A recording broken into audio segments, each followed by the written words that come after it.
Está então na altura de dar as boas-vindas a todos os que se estão a juntar a nós para este nosso Hot Hands-on Talk desta quarta-feira. O ITSMF Portugal novamente junto nestes encontros de fim de tarde e hoje, e para durante a próxima hora, debatermos os desafios da cibersegurança.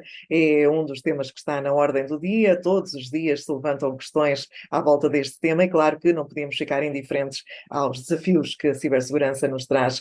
Eles são ou passam por definir uma estratégia de segurança e reportar os respectivos indicadores. Vamos também nesta hora perceber que indicadores são esses e a quem é que efetivamente devem ser reportados, sendo que facilmente percebemos que toda a gente envolvida nestes processos terá uma palavra a dizer sobre as questões da cibersegurança relativas à organização a que pertencem. Também uma visão bastante alargada das ameaças que existem e que a cada minuto que passa se vão multiplicando e os principais mecanismos de segurança, limitações e utilidade.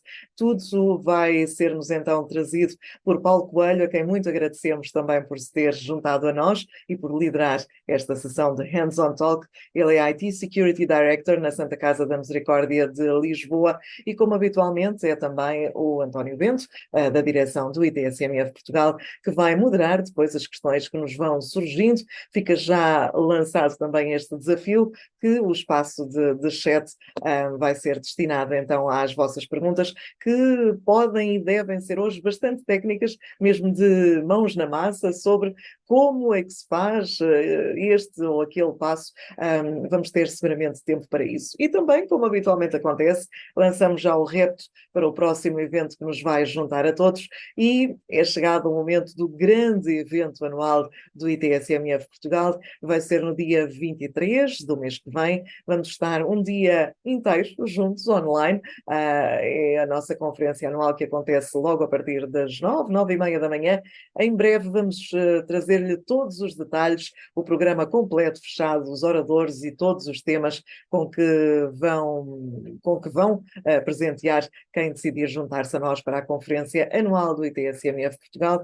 É gratuita e em breve vai ser colocado então o link à disposição para se inscreverem. Por agora é então tempo de dar as boas-vindas ao Paulo Coelho. Caro Paulo, muito obrigada pela disponibilidade para estar connosco aqui no ITSMF nesta tarde chuvosa, mas que para nós vai ser muito produtiva ouvir todos os ensinamentos que tem para partilhar connosco sobre estas questões e os desafios da cibersegurança. Paulo, fica a apresentação então desse lado. Muito boa tarde, muito obrigada.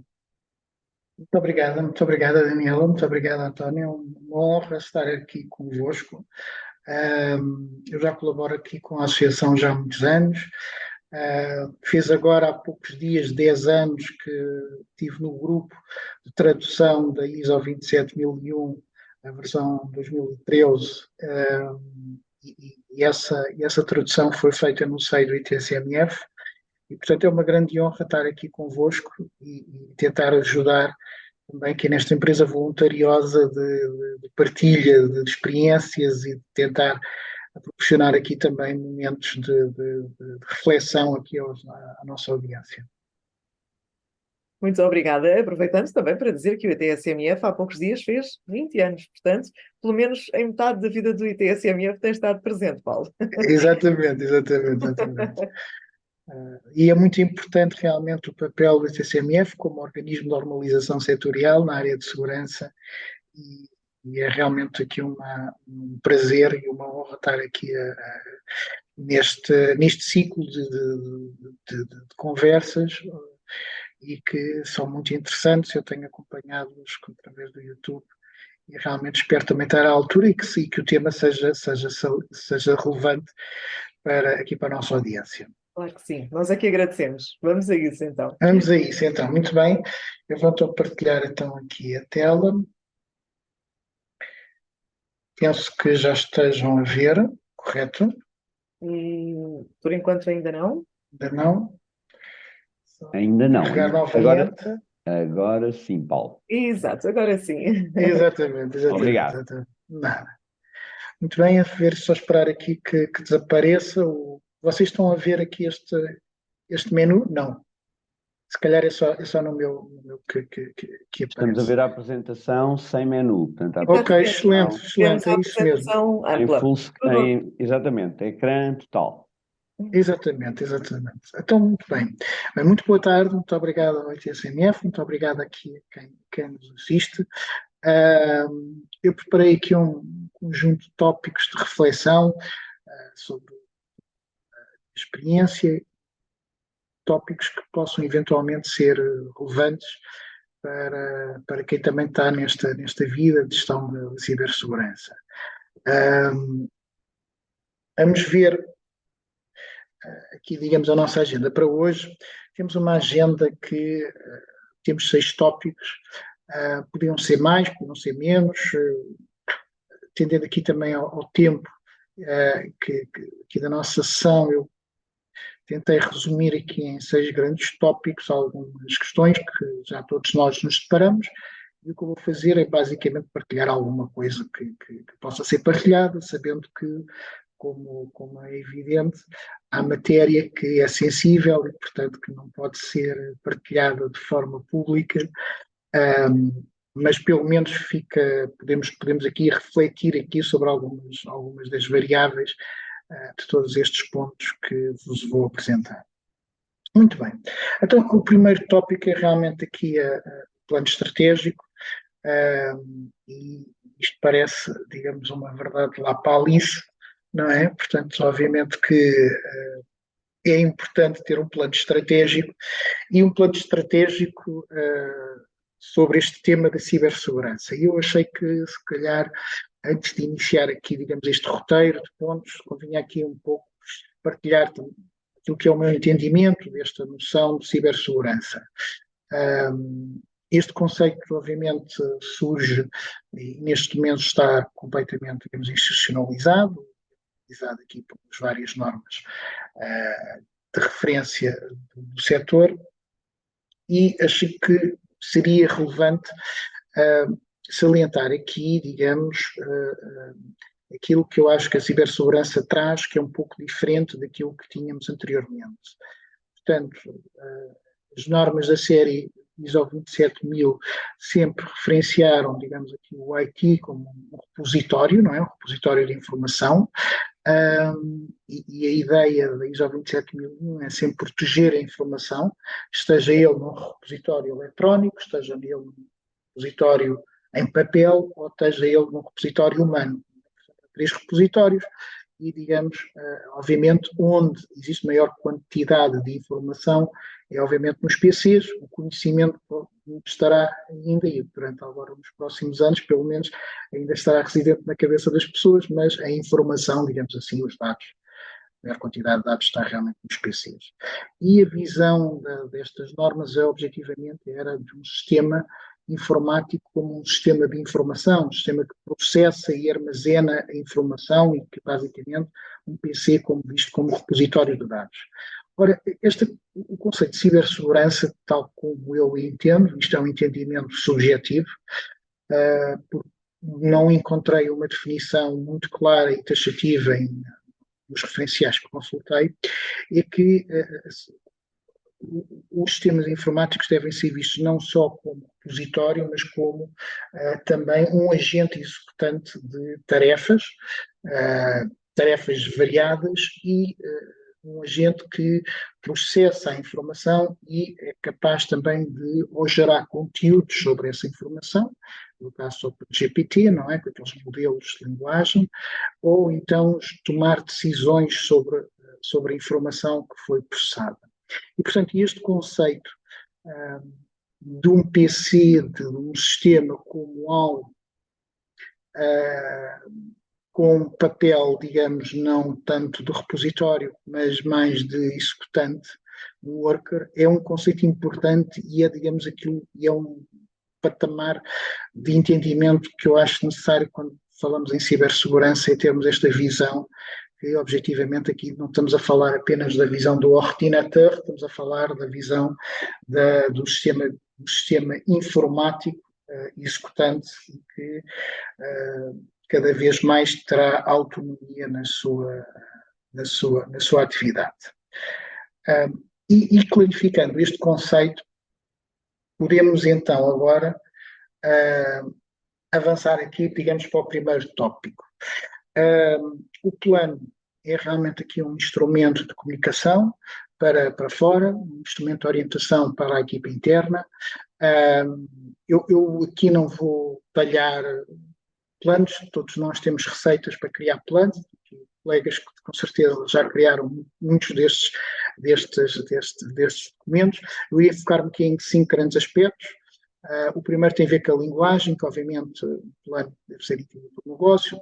O segundo tem a ver com a estrutura, e aqui a estrutura de um plano segue muitas vezes uma estrutura piramidal, em que temos um propósito, que tem que ser definido conforme, digamos, a importância, salientando aqui o contributo que a cibersegurança dá para o negócio global. Depois, no segundo nível, temos um conjunto de objetivos estratégicos de segurança, geralmente 5, sendo um grupo limitado, e depois num terceiro nível temos um conjunto de medidas práticas com metas e datas, e portanto basicamente isto é uma estrutura simples, mas que é muito usual nestes planos e que que é uma estrutura perceptível pelo negócio. Uma coisa importante em termos da percepção do negócio é objetivamente o negócio perceber que os seus drivers, as suas apetências, as suas ambições estão a ser refletidas, digamos, neste plano global. E, digamos, há aqui 3 grandes ingredientes, digamos assim, em termos daquilo que este plano deve refletir. Obviamente, a primeira componente será o do negócio. Todos nós temos negócios diferentes, nossa realidade. Eu acho que estamos aqui, neste momento, a passar um momento em que se está a massificar as plataformas de low-code, plataformas essa de low-code virada já para o utilizador final. Vou pensar, por exemplo, na Power Apps, mas há outras ofertas e, eventualmente, a curto ou médio prazo, estas plataformas de low-code vão ter o benefício da introdução de inteligência artificial e vão potenciar aqui a criação de workflows, de forms. Portanto, aquilo que há uns anos atrás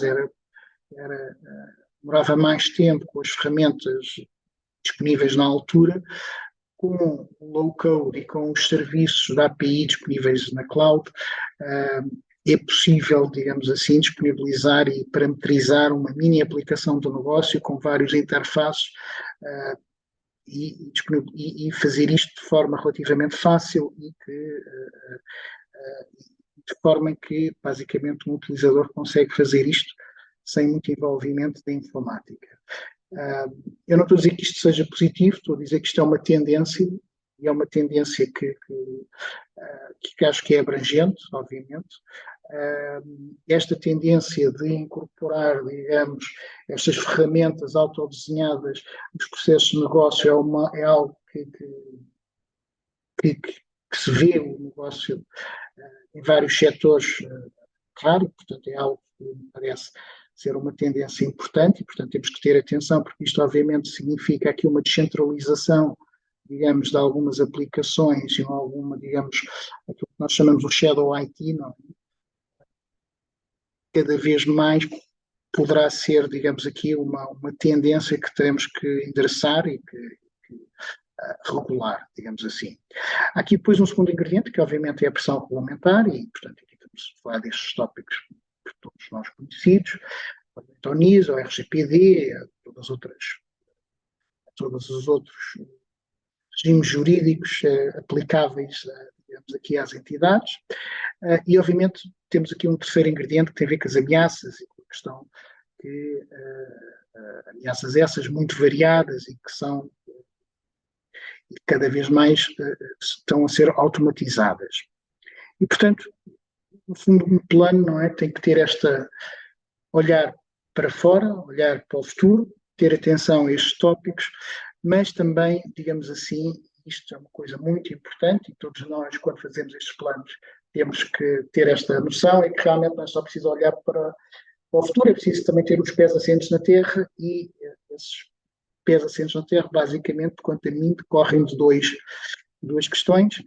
O primeiro tem a ver com a realização de diagnósticos, portanto, a realização de diagnósticos, seja numa ótica de análise de risco, ou seja numa ótica de análise de conformidade. E aqui a análise de risco, uma variante mais simplificada, é fazer cenários de risco, apresentar cenários de risco, discutir cenários de risco e com base nestes cenários e com base, digamos, também na análise dos referenciais e identificação, digamos, de um gap analysis, identificar que medidas de proteção são necessárias para o negócio e que fazem sentido também atender aos objetivos de negócio e os objetivos de segurança definidos. Bom, isto é tudo muito bonito, olhar para o futuro, olhar para a situação atual de riscos, mas depois há uma questão, obviamente, que limita e condiciona toda a nossa atuação, que é a questão orçamental. Portanto, que é uma questão fulcral. Nós vemos numa altura em que há uma enorme pressão de custos por parte da cibersegurança, seja pressão a nível dos softwares, que objetivamente tem estado a crescer, as funcionalidades avançadas dos softwares de segurança cada vez têm licenciamentos e custos de subscrição superiores e, por outro lado, também há a pressão da mão de obra, que cada vez, digamos, é mais escassa e correndo daí e mais exigindo, digamos, melhores condições remuneratórias. E, portanto, há aqui, digamos, esta equação que, por um lado, nós temos uma área que, digamos, tem custos galopantes e há que perspectivar como é que estes custos vão ser financiados. Estamos numa organização que tem um contexto do negócio, um plano do negócio, onde se pressupõe que haja um aumento das receitas e, portanto, esse aumento de receitas pode suportar, digamos aqui, o crescimento do orçamento da cibersegurança. Não haverá um aumento do bolo e então a cibersegurança terá, digamos que, tentar consumir partes do bolo que neste momento estão orientados e alocados a outras áreas. Portanto, esta questão do financiamento da área de cibersegurança é uma questão crítica e temos que perspectivar esta dimensão, digamos, na nossa situação presente e na nossa situação futura. Não vale a pena perspectivar que a médio prazo vamos ter, se calhar, aquele software que desejamos, uma ferramenta de CIEM, de SOAR, quando a perspectiva do negócio é manter, digamos assim, as receitas nos próximos 3, 4 anos e, digamos, não há, digamos, prioridade para um aumento de crescimento da área de cibersegurança. E, portanto, este tópico é realmente importante. Temos aqui também uma questão de infraestrutura, porque realmente os dados crescem a uma velocidade muito grande, mas por vezes as receitas de negócio não crescem essa velocidade e, portanto, há que também perspectivar se conseguimos montar estas medidas de proteção e a equipa que suporta e toda a nossa arquitetura de estratégia com base, digamos, naquilo que é a nossa perspectiva para o orçamento, digamos, dos próximos anos. Isto é uma questão fulcral e por muito, digamos, prosaica que seja, é realmente uma questão que é importante pensarmos. Muito bem, falámos no plano e, obviamente, quando temos um plano, digamos, é um documento e há que avaliar como essas medidas estão a ser executadas. E, digamos, aqui apresento aqui o segundo tópico, que, objetivamente, aqui é um tópico que cada vez estamos mais pressionados aqui também a apresentar dados, indicadores. Todos nós já somos aqui power users do Power BI, não é? E, portanto, há aqui uma enorme pressão para a compilação da informação de gestão, aquilo que os ingleses chamam de Management Information. Eu conto-vos, partilho convosco aqui uns episódios. Eu trabalhei numa organização que tinha mais de 600 pessoas na equipa de cibersegurança e nesta equipa, que era uma equipa muito, muito grande, como imaginam, como veem, não é? Se podem depreender, demorava um mês a ter o relatório mensal da cibersegurança. Havia um relatório mensal que tinha sempre um mês de atraso, porque demorava um mês a compilar tudo, e estamos a falar de ferramentas, ferramentas de Enterprise Risk Management, compilar toda aquela informação demorava muito tempo, era um esforço enorme, digamos, de várias pessoas em várias localizações a agrupar informação, a compilar informação. Trabalhei também numa entidade mais pequena, com cerca de 4 pessoas na equipa de segurança, e o relatório mensal demorava cerca de uma semana e tal a compilar. Era um relatório mensal, com indicadores, o patching, em que se disse, baseado num Excel, não é? Relação de dados, e depois fazíamos tudo num Excel, e realmente demora muito tempo aqui esta questão, o Management Information demora muito tempo. Mas nós vivemos num contexto empresarial em que cada vez mais é-nos pedida esta apresentação destes indicadores e, portanto, não podemos simplesmente não priorizar esta questão, e é realmente uma atividade que temos que alocar tempo e que exige a ocupação de tempo. Eu apresento-vos aqui um exemplo de um indicador, de posto de trabalho. Nós neste momento, e penso que devemos utilizar, digamos, as ferramentas que temos a nível de segurança, nomeadamente as ferramentas de Endpoint Protection, as ferramentas, e sobretudo os APIs que essas ferramentas têm para alimentar Power BIs.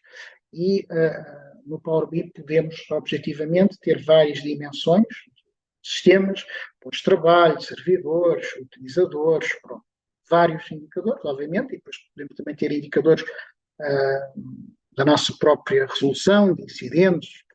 Como sabem, portanto, há essas dimensões várias.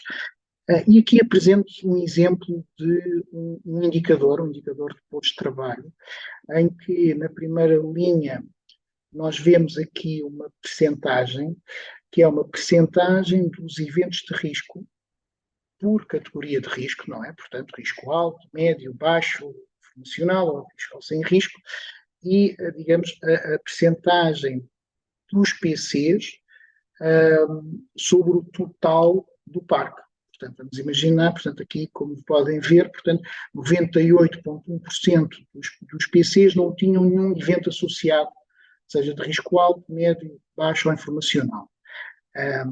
Portanto, este indicador, que é um indicador que se recolhe através de APIs, é depois, digamos, comparado aqui com um threshold, o threshold que vemos aqui, na segunda linha, que é uma máxima, que é um threshold de um limite máximo, digamos assim, de percentagem que consideramos para cada classe de risco. E na terceira linha, por último, temos a comparação entre o risco, portanto, a percentagem real, comparando com o limite máximo, e temos aqui a indicação se estamos dentro, digamos, do threshold ou não. Ou seja, se o risco real está abaixo, digamos, do limite máximo definido para aquela classe de risco. Isto é um exemplo de cálculo. Como este, existem outros para outras variáveis, obviamente, mas é um exemplo de cálculo que utiliza um threshold, que é este limite máximo, e é algo que, com algum trabalho, é algo que pode ser parametrizado e disponibilizado à nossa gestão. É uma informação simples que indica objetivamente se estamos no bom caminho ou se houve aqui um desvio, e se neste momento estamos aqui realmente com PCs com o risco desnivelado face ao limite definido pelo negócio. Caro Paulo, queria só dar-lhe então aqui alguns mais 5 minutinhos para concluir a apresentação, Sim, sim, sim, sim, para sim, sim. podermos abrir às perguntas da... Exatamente, exatamente, exatamente. Obrigada, Então obrigada.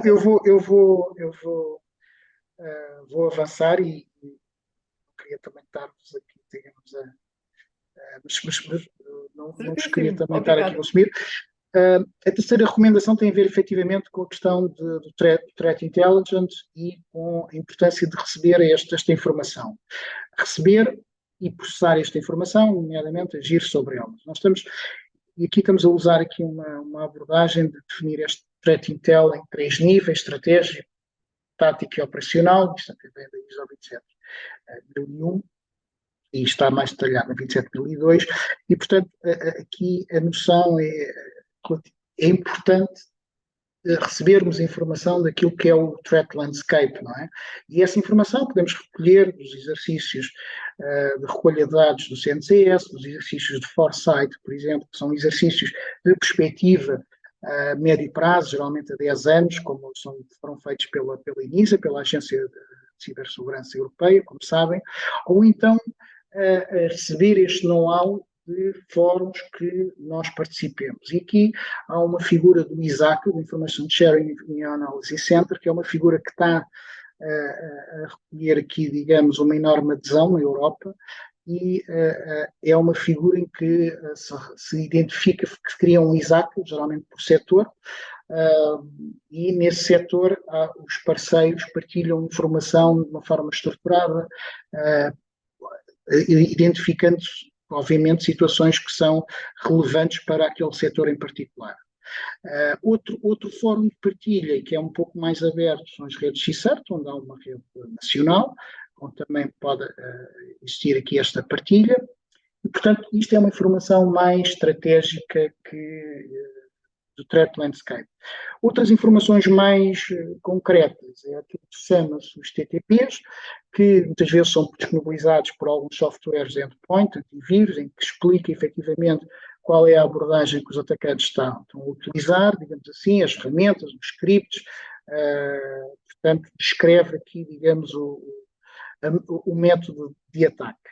E, por último, temos aqui, digamos, a informação operacional, que muitas vezes são aquilo que nós chamamos os IOCs, os Indicators of Compromise, onde o CNCS, neste momento, está a enviar estes alertas no formato em e-mail, e cada vez mais estes alertas, estes IOCs, estão a ser disponibilizados num formato de texto, sticks ou taxi, que depois é processado por softwares que seguem um protocolo que é o MISP, e, portanto, há aqui uma forma também de receber estes IOCs de forma automática de centros de detecção e monitorização mais globais. Outra fonte, por exemplo, aqui de informação operacional, é sabermos quais são as passwords que temos comprometidas, subscrevendo a versão gratuita do RBNPON, que agora realmente tem já outras versões não gratuitas. Eu vou avançar um bocadinho, também a garantir isto. Temos aqui depois também a questão, obviamente, a AD, objetivamente, é o sistema geralmente é o sistema target que é mais frequente em muitos ataques, e, portanto, temos vários tipos de ataque, de roubo de keys, que objetivamente procuram destruir, e tivemos esses exemplos, mesmo em Portugal, de ataques que afetaram os controladores de domínios das redes e que indisponibilizaram as redes. Eu aqui faço 3 grandes recomendações. A primeira é correr um script, correr os scripts através de, por exemplo, uma ferramenta que é o Purple Knight, ou Castle. São ferramentas de, basicamente, script para avaliar a segurança da AD. A segunda recomendação que faço é utilizar uma ferramenta específica para monitorização da AD, e é uma solução da Semperis, que está a ter muito boa adesão, e que é uma solução que eu recomendo. Há uma solução aqui também da Microsoft Threat Analytics, e que agora tem uma versão que chama-se Microsoft Defender for Identity, e que é uma solução muito interessante em termos de monitorização da AD. E, por último, objetivamente, temos que partir do pressuposto que um dia vão chegar lá e, portanto, podemos ter a necessidade de repor a AD, tal como já ouvimos falar, e de certeza já ouviram falar, e nestes casos, objetivamente, é muito importante ter um tape offline, porque caso alguém consiga aceder à consola do Vim ou à consola da vossa plataforma de virtualização e consiga aceder depois também ao vosso sistema de backup, pelo menos as tapes, estando offline, elas estão resguardadas desses ataques online. E, portanto, em termos da AD, a minha sugestão é aqui, digamos, estas 3 grandes medidas. Muito bem. Em termos de gestão de identidades, é um tema que daria aqui várias conversas. Eu dividi isto em 2 grandes blocos: gestão de identidades, gestão de acesso, gestão de identidades. Estamos a falar da gestão de utilizadores. E aí, digamos, há estas 4 recomendações genéricas que eu acho muito importantes. O primeiro é, relativamente às contas de utilizadores internos, dos nossos colaboradores. Aí é fundamental haver uma sincronização, um sincronismo, digamos, implementado com o repositório de RH. Relativamente às contas dos externos, ou às contas não geridas pelo repositório de RH, que podem ser desde alunos, prestadores de serviços, outsourcing, parceiros, para todas essas contas, digamos, não geridas pelos áreas de recursos humanos, essas contas também precisam de uma fonte autoritária e podemos usar, por exemplo, um software de gestão de pedidos e, a partir desse software, alimentar, por exemplo, uma tabela, uma base de dados, com uma lista que seja, que funcione como fonte autoritária de externos. E isto, digamos, são as 2 questões fundamentais em termos da gestão de utilizadores.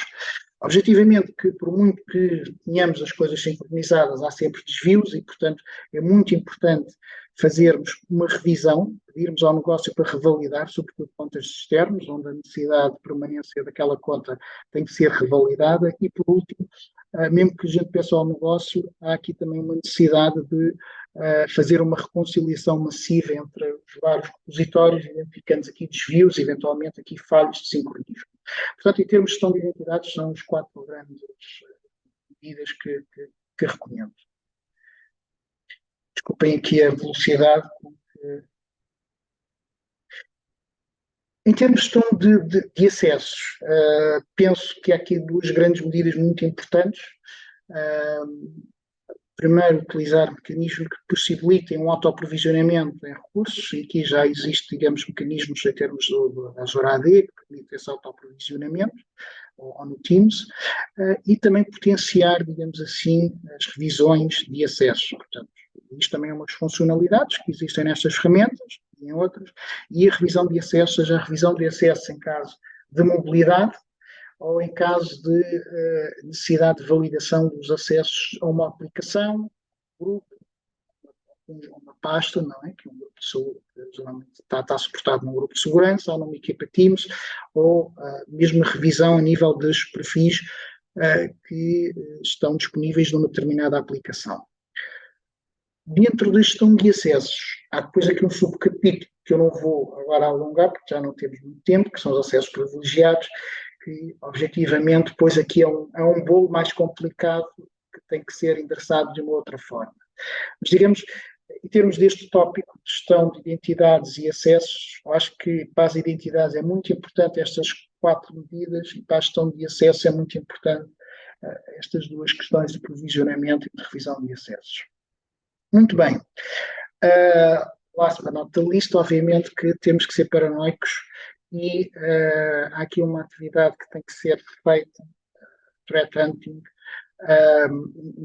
Ainda há cerca de uma semana e tal, houve uma vulnerabilidade crítica em routers de um fabricante, que é da Cisco. Os routers muitas vezes são dos nossos operadores de telecomunicações. Nós andámos a verificar os IPs que esses equipamentos utilizavam, verificámos que havia algumas situações que iam ser corrigidas e, portanto, alertámos o operador. Portanto, aqui temos que ser paranoicos. À medida que recebemos os alertas, temos que subscrever todas as listas de alertas de vulnerabilidades, do CISA, do CNCS e outras agências, e logo que recebamos estes alertas, temos que verificar se estas vulnerabilidades, sobretudo em sistemas expostos, são não aplicáveis aos nossos sistemas. e, objetivamente, digamos, temos que ir à procura, não é, do prejuízo, porque não nos área de segurança, por muitos sistemas que tenhamos, e de aprovações, e de STLC e tudo isso, haverá sempre novos serviços que aparecem dentro do nosso perímetro e que nós não estávamos à espera, e, portanto, temos sempre que persistir numa procura regular, digamos, do que é que andamos a publicar, seja no perímetro interno ou seja na cloud. Não é? Portanto, permissões dos grupos de segurança, das plataformas cloud. É um tema cada vez mais interessante e que cada vez é mais atacado. E, objetivamente, digamos, temos que nos focar naquilo que nós podemos considerar os pontos mais fracos, não é? Os equipamentos de perímetro, como já disse, os postos de trabalho, objetivamente, mas também as máquinas de salto. Portanto, se nós verificarmos os comprometimentos de algum que causaram maior dano em termos de organizações, muitos deles são contas privilegiadas de pessoas com acesso a máquinas de salto que tinham, digamos, acessos a vários sistemas críticos. E, portanto, isto, digamos, são as Ardenas, não é? Utilizando aqui a metáfora com a Segunda Guerra Mundial, portanto, há alguns sítios, portanto, há sítios que sabemos que eventualmente os atacantes nos podem entrar pela porta adentro, mas muito provavelmente eles andam à procura daquele ponto onde não estamos à espera que eles entrem e que objetivamente vão entrar e vão-nos causar aqui prejuízo. E, portanto, temos que andar a fazer este exercício de andar à pesquisa dos pontos possíveis de ataque. Isto é uma postura, é uma questão técnica e é uma mensagem que queria deixar que, por último, que realmente nós só somos seguros na medida em que também somos paranoicos em relação às fragilidades que reconhecemos e que temos que endereçar. Muito bem. Obrigado, Paulo. Obrigada por esta apresentação e por sublinhar aqui a importância, nomeadamente, dessa ligação com os recursos humanos, que embora tantas vezes pareça óbvia, a verdade é que é muito fácil deixar escapar algum aspecto e instalar-se o problema. E obrigada também pelo sublinhar, mais uma vez, da importância de se fazerem diagnósticos e testes com frequência para que a cibersegurança não tenha de ser um correr atrás do prejuízo, mas sim algo que está à partida assegurado. Muito obrigada, Paulo. Caríssimo António Bento, já temos perguntas a chegarem através do nosso chat. É exatamente por aí que ficamos então à espera dos seus contributos para que possamos entrar num modo de conversa mais informal e bem em detalhe sobre este tema, os desafios da cibersegurança. Vamos a isso. Obrigado, Daniela. Boa tarde a todos os que estão a participar e a colocar questões. O chat está aberto, podem aproveitar o Paulo, temos aqui mais 20 e poucos minutos. Eu vou pedir ao Paulo Paulo, pode deixar já a partilha, que agora estamos na moderação e, portanto, vamos dar já preferência aqui às questões que nos estão a chegar. Eu tenho aqui também 2 ou 3 questões para colocar ao Paulo, mas naturalmente damos preferência às vossas que estão aí e vamos começar já com uma. Paulo, se calhar eu ia-lhe pedir para ligar a imagem e tirar a partilha aqui do ecrã, ok? Pode ser? Ok. Ora, está perfeito. Muito bem. Deixando só uma nota que, para além da participação, nós daqui a 10 minutinhos vamos ter o inquérito habitual com 2 perguntas para quem está na audiência e, portanto, respondam, por favor, para termos esse feedback, para, no fundo, podermos também, como sempre, continuar a tentar ajustar estes eventos à medida das vossas expectativas. Eu quero agradecer particularmente ao Paulo, não só ter aceito o convite, mas, no fundo, ter-nos trazido aqui uma perspectiva que, por vezes, não é assim tão habitual, que é, como dizia a Daniela, muita mãos na massa de quem, no terreno, vive estas questões e tem questões técnicas para abordar aqui. Por outro lado, nota-se o gosto que o Paulo tem, e provavelmente vamos ter que o aproveitar para outro evento em 2024, onde com mais tempo a gente possa dar aso a esse gosto, porque nota-se que fala disto com aquele gosto de quem gosta do que faz, e isso obviamente facilita e fica aqui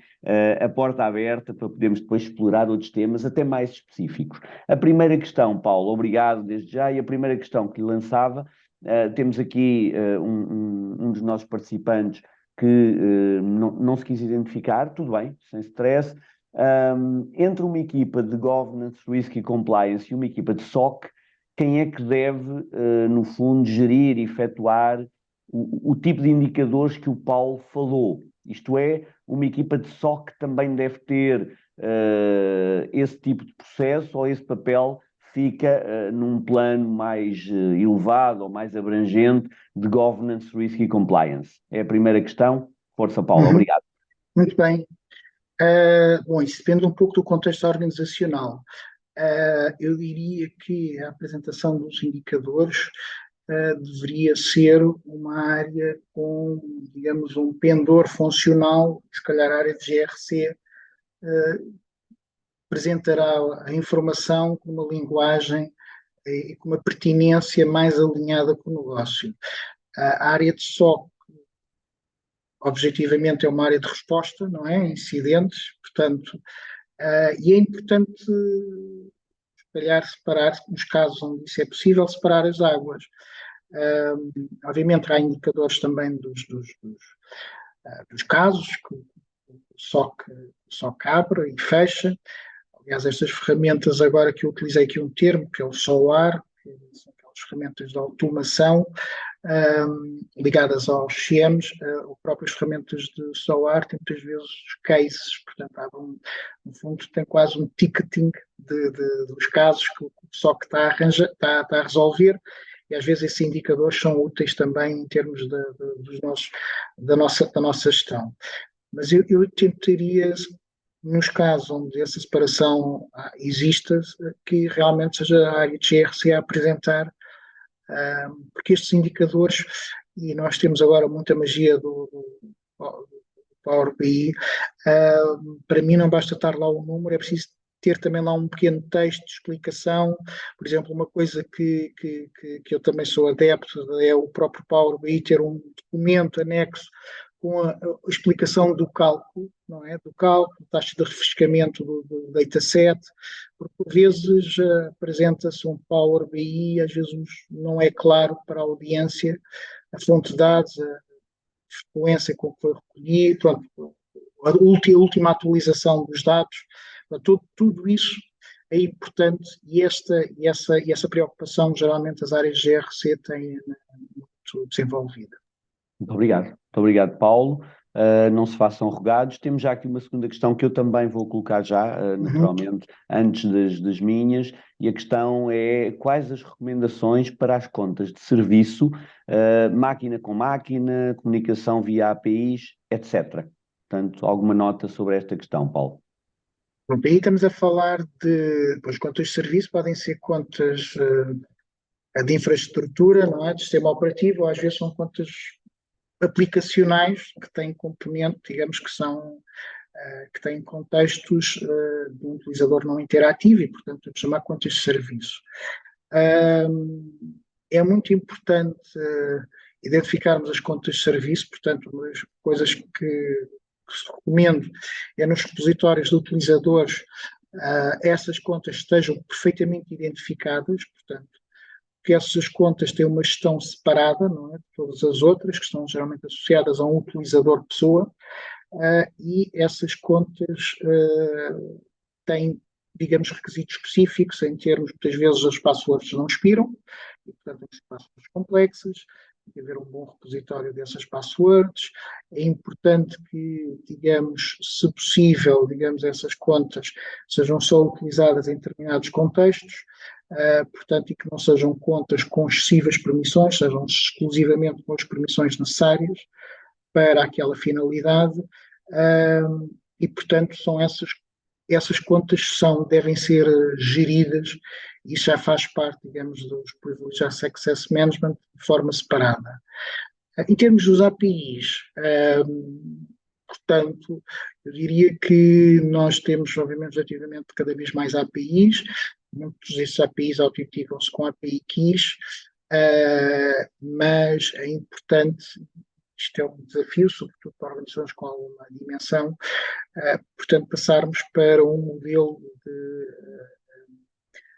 de autenticação por tokens em que, digamos, não há uma password estática que precisa ser alterada, mas há, digamos, um token que tem um conjunto de claims específicos sobre a utilização daquele API e, portanto, isso é uma questão importantíssima, é, digamos, o controle de acesso a nível da APIs e os seus mecanismos de autenticação, de identificação, serem realmente controlados por tokens e não por passwords estáticas, como vulgarmente se utiliza os APIs keys.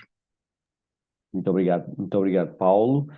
Para já não temos mais questões no fórum, mas sintam-se à vontade, temos aqui algum tempo para gerir e eu colocaria aqui uma questão, reportando um pouco ao início da apresentação do Paulo, falou-nos na questão dos cenários de risco, quando estávamos a falar da dimensão mais estratégica, do alinhamento com o negócio, a questão dos cenários de risco, e a minha pergunta tem aqui duas linhas. A primeira, da sua experiência e, no fundo, da sua rede de contactos com quem vai falando e com quem vai estando também no ecossistema do IT, da segurança e da cibersegurança, se sente que já há interlocutor a nível dos boards, a nível das administrações, das direções, se já há interlocutores que consigam começar a compreender aqui a linguagem da cibersegurança, porque geralmente há aquele que tem o pelour dos recursos humanos, aquele que tem o pelour do marketing, o que tem o pelour do IT. A minha questão é se efetivamente já existe este veículo de comunicação mais fluido com quem vai tomar a decisão. E a segunda questão prende-se com precisamente a questão da orçamentação, no seu entender e da sua experiência. Como é que é a forma talvez mais assertiva, objetiva, mais equilibrada para, no fundo, fazer chegar o business case à gestão de topo, para a gestão de topo decidir? Ou seja, como é que se apresenta? Porque, efetivamente, quando nós temos que ponderar pratos da balança em que dizemos, se tirar dessa fatia a cibersegurança vai para o marketing, se tirar do marketing vai para ali ou para acolá, como é que é a melhor forma, não é ideal porque isso não existe, mas uma boa forma otimizada de fazer chegar o cenário de risco associado precisamente aos valores não apenas dos gastos, mas também do retorno? Eu penso que aí depende um pouco da organização, objetivamente, e portanto nós temos organizações que pendor mais tecnológico, em que, digamos, o board tem uma percepção dos riscos muito específica. Estou a pensar, por exemplo, nas áreas da STEL, em várias áreas, digamos, de negócio, onde, digamos, há vários interlocutores que têm, digamos, nos boards que muitas vezes têm essa experiência, esse conhecimento e acompanham estes temas. No caso dos boards que, objetivamente, não têm essa percepção, nem têm essa apetência, há que fazer um trabalho de simplificação que mantenha algum rigor. Portanto, temos que apresentar, digamos, documentos inteligíveis, mas também rigorosos. E isto muitas vezes leva-nos, por exemplo, em termos dos sistemas de gestão, muitas vezes nós temos aqueles lençóis de Excel, não é? Com muitas colunas e objetivamente a norma assim o obriga, porque temos que ter ratings separados de vários items, mas o que o board precisa é realmente visão mais simplificada de casos, não é, de cenários. Pode acontecer isto, e muitas vezes nestes casos prática que tenho seguido é, ao lado da apresentação do cenário, meter, por exemplo, uma barra onde se mete, por exemplo, uma notícia, um link, ou seja, caso o interlocutor tenha dificuldades em perceber a parte mais específica e decorrente análise de risco, tem ao lado, digamos, uma caixa de texto com um exemplo, com os links de situações que podem efetivamente decorrer. Isso ajuda as pessoas a perceber, ok, isto já aconteceu. Obviamente as pessoas têm dúvidas e também, obviamente, os decisores têm agendas próprias, não é? E, obviamente, a cibersegurança também não está nessas agendas. Portanto, há outras prioridades, não é uma questão de entendimento apenas, é uma questão mesmo de agendas. E isto, portanto, são algumas recomendações, mas aqui, objetivamente, há que tentar apresentar os cenários da forma mais perceptível à nossa audiência. Em termos de orçamentação, é uma questão muito complicada. Nós, objetivamente, continuamos, estamos agora a entrar digamos, num ciclo económico, digamos, alguma contenção, e há que, digamos, justificar muito bem, digamos, os investimentos que estão a ser feitos a nível até da sua sustentabilidade. Aqui a questão é que nós temos que ver que alguns dos investimentos têm depois custos acrescidos, não é? Em anos subsequentes, custos acrescidos que decorrem da necessidade de contratação de mais cursos, portanto, muitas vezes de renovação tecnológica de alguns componentes que suportam esses softwares, e, portanto, há, digamos, aqui, digamos, uma fatura que nem sempre é evidente e que é necessário identificar e que é necessário apresentar, porque nós, objetivamente, portanto, temos que garantir a continuidade das soluções a médio prazo. Isso obriga a pensar também em custos e projeções de custos a 5 anos, por exemplo. Isso é relevante e isso também é algo que, pelo menos aos decisores, faz-os perceber que, digamos, as várias parcelas do investimento e a forma de distribuição ao longo dos anos desse investimento. Obrigado, Paulo. E agora fez-me lembrar a questão e falou assim de passagem na sua apresentação.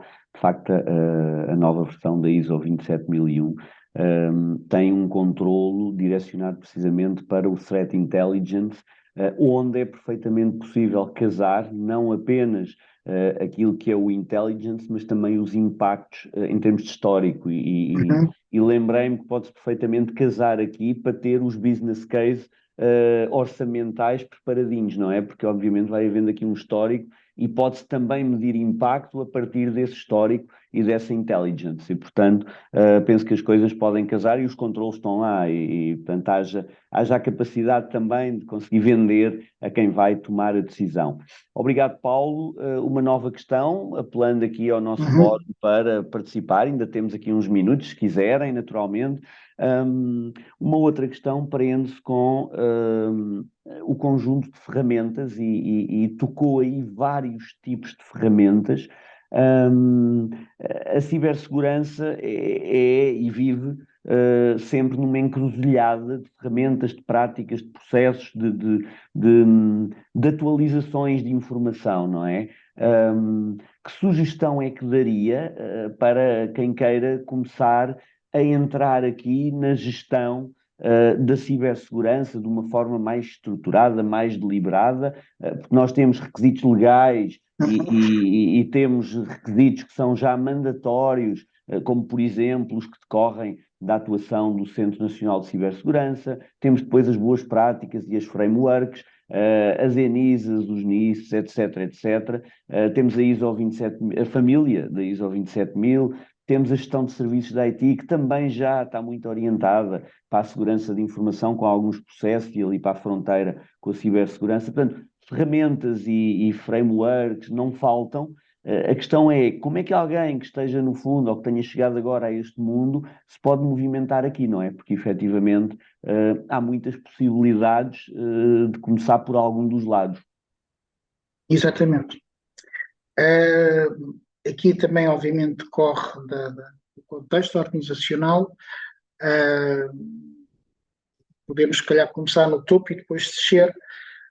No topo, há implicações de Enterprise Risk Management. Por exemplo, há aqui uma que é muito usual e que trabalhei, chamada Archer. Uma ferramenta muito interessante, que faz toda a análise de conformidade, faz toda a gestão, o sistema de gestão, e é uma ferramenta muito, muito parametrizável.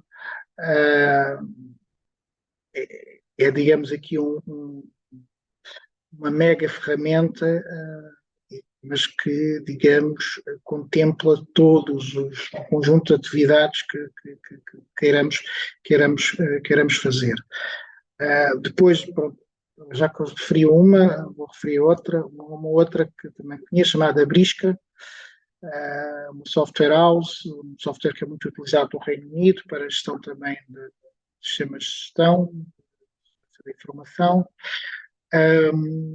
Uma ferramenta que também tem muitas potencialidades e que tem um custo muito inferior à Archer.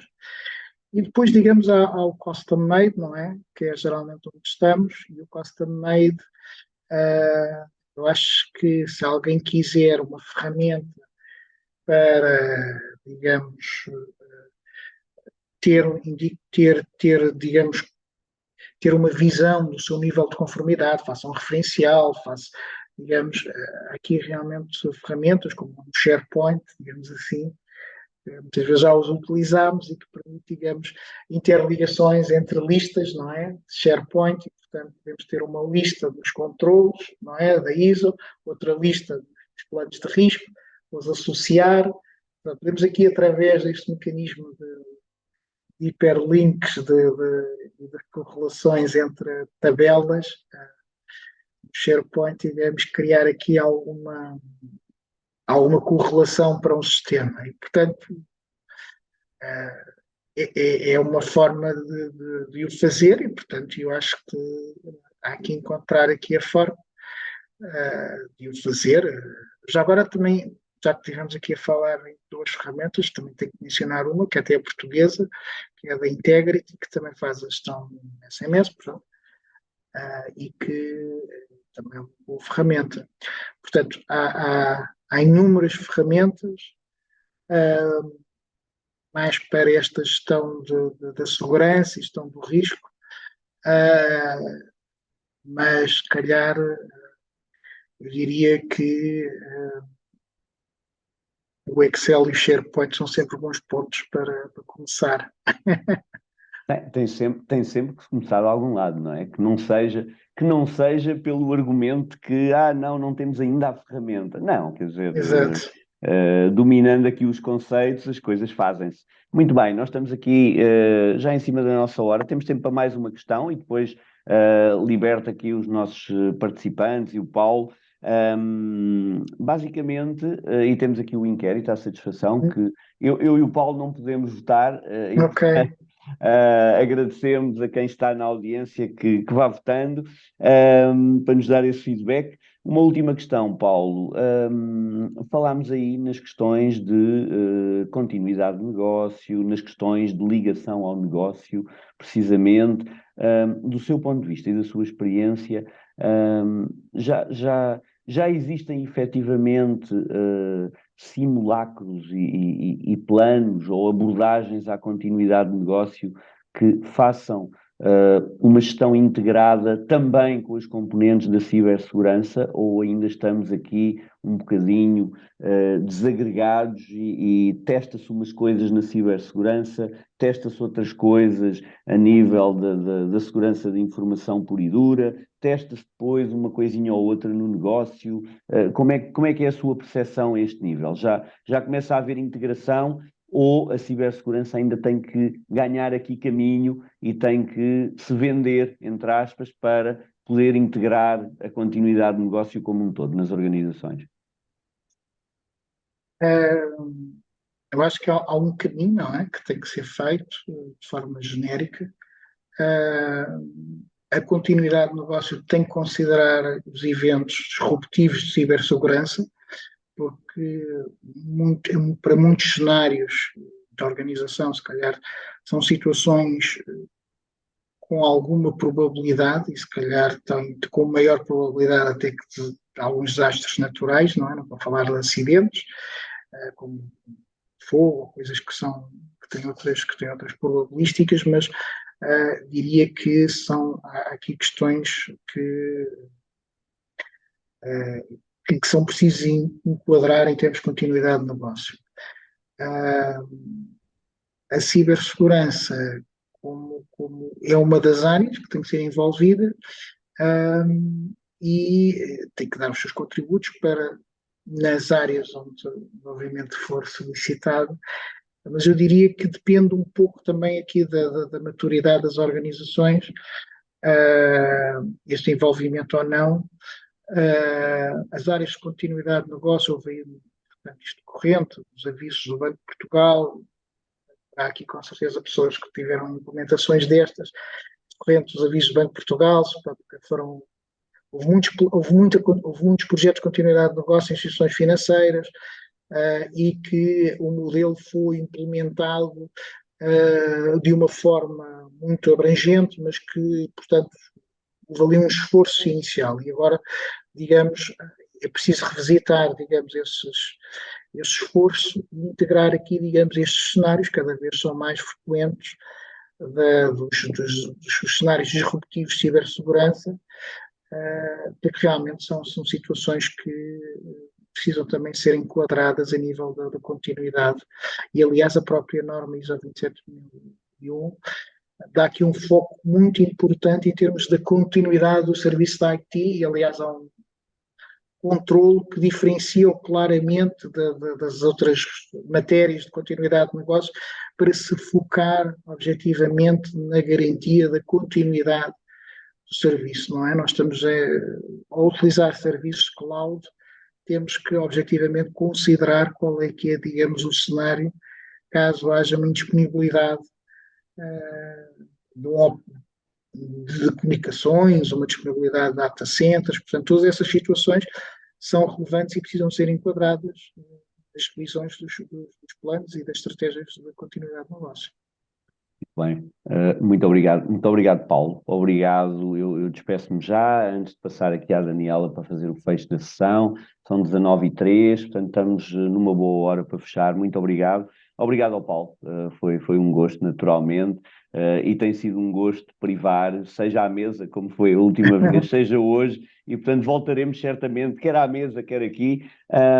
Nós temos a nossa conferência no dia 23 de novembro, mas estamos naturalmente já a preparar o próximo ano. E há aqui uma questão que eventualmente, Paulo, eu deixo no ar e voltaremos certamente a falar, que se prende com a gestão do conhecimento e que tem muito a ver precisamente com também continuidade de negócio, com a gestão de incidentes, com as bases de conhecimento, com a informação sobre ameaças, sobre vulnerabilidade, e portanto somos capazes de organizar, e estamos a pensar nisso, aqui um evento tipo mesa redonda, onde possamos trazer várias perspectivas sobre a gestão do conhecimento, e esta que o Paulo abordou hoje é absolutamente fundamental, porque é a perspectiva que decorre da informação operacional, não é? Do intelligence propriamente dito, sobre o que está a acontecer nos sistemas e alarmística, etc., que é fundamental para alimentar a gestão do conhecimento e logo a continuidade do negócio. Portanto, voltaremos certamente a falar e muito obrigado, Paulo, pela disponibilidade, pela apresentação magnífica e pelo contributo ao longo desta hora. Tá bom? Até uma próxima, obrigado. Muito obrigado. Adeus a todos, uma boa tarde. Daniela, força! Muito obrigada a todos os que se juntaram a nós nesta tarde e que se mantiveram desde o início até ao final, o que é bem o comprovativo do quão interessante e do quão prática foi esta nossa sessão de Hands-on Talk. Só dizer então que brevemente a sessão, para quem entretanto chegou mais tarde, se foi juntando, fica disponível no nosso canal de YouTube, da mesma forma que ficam também disponíveis as inscrições para a nossa conferência anual, que decorre também ela online, será uma sessão de dia inteiro, dia 23 de novembro, e o tema Gestão de Serviços para além das TIC. Esperamos poder contar convosco para este nosso grande encontro anual. Muito obrigada a todos pela presença, continuação de uma boa tarde. Até à próxima oportunidade, dia 23 de novembro.